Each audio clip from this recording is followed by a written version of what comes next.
यो मातृगर्भतो जातः शुक्तितो मौक्तिकं यथा देशधर्मामृतं यो हि श्रीसमर्थं प्रणम्येतं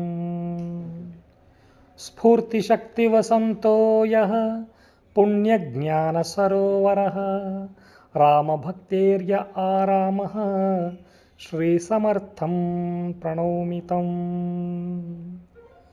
अज्ञानितिमिरार्को यः सुधांशुशान्तिदस्तथा सत्तत्तत्त्वरत्नगर्भोर्य श्रीसमर्थं प्रणौमितम् यः सप्तहृत्सुधार्वष्टिर्यो दीनजनकामधुक् मुमुक्षुमुक्तिदं तीर्थं श्रीसमर्थं प्रणौमितम् पार्थसारथिवद्यस्तु शिवराजसुरद्रुमः आनन्दवनो भूकृद्यः ಶ್ರೀಸಮರ್ಥಂ ಪ್ರಣೌಮಿತಂ. ಈ ಶ್ಲೋಕದ ಅರ್ಥ: ಕಪ್ಪೆ ಚಿಪ್ಪಿನಿಂದ ಮುತ್ತು ಮೈತಳದಂತೆ ಸಾಧ್ವಿ ತಾಯಿಯ ಹೊಟ್ಟೆಯಿಂದ ಹುಟ್ಟಿ ಬಂದು ದೇಶಕ್ಕೂ ಧರ್ಮಕ್ಕೂ ಅಮೃತವೇ ಆಗಿ ಹೋದ ಶ್ರೀ ಸಮರ್ಥ ರಾಮದಾಸರನ್ನು ಬಾಗಿ ನಮಿಸುವೆನು. ಸ್ಫೂರ್ತಿ ತುಂಬುವ ಶಕ್ತಿಗೆ ವಸಂತನಾದ ಪುಣ್ಯಮಯ ಆಧ್ಯಾತ್ಮ ಜ್ಞಾನದ ಜಲಾಶಯವಾದ ರಾಮಭಕ್ತಿಯ ಹಸುರು ತೋಟವಾದ ಆ ಶ್ರೀ ಸಮರ್ಥ ರಾಮದಾಸರನ್ನು ಸದಾಬಾಗಿ ನಮಿಸುವೆನು.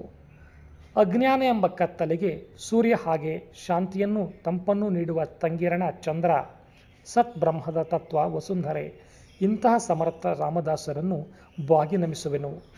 ಕಾದುಗಾರದ ಮನಕ್ಕೆ ಸೋದೆಗರೆವ ಮಳೆ, ಭವದ ತಾಪತ್ರಯದಿಂದ ಬಳಲಿದವರಿಗೆ ಅಮರತ್ವದೆಡೆಗೆ ಕರುಣಿಸುವರು. ಬಡಬಗ್ಗರಿಗೆ ಕಾಮಧೇನು, ಬಿಡುಗಡೆ ಬಯಸುವವರಿಗೆ ಮುಕ್ತಿ ನೀಡುವ ಪವಿತ್ರಧೇನು ಮತ್ತು ತೀರ್ಥ, ಇಂತಹ ಶ್ರೀ ಸಮರ್ಥ ರಾಮದಾಸರನ್ನು ಬಾಗಿ ನಮಿಸುವೆನು. ಅರ್ಜುನನಿಗೆ ಸಾರಥಿಯಾದ ಶ್ರೀಕೃಷ್ಣನಂತೆ ಛತ್ರಪತಿ ಶಿವಾಜಿ ಮಹಾರಾಜನಿಗೆ ಇವರು ದೇವಕಲ್ಪ ವೃಕ್ಷ, ಆನಂದವನ ಭುವನದ ನಿರ್ಮಾತೃ. ಇಂತಹ ಶ್ರೀ ರಾಮದಾಸರನ್ನು ಬಾಗಿ ನಮಿಸುವೆನು.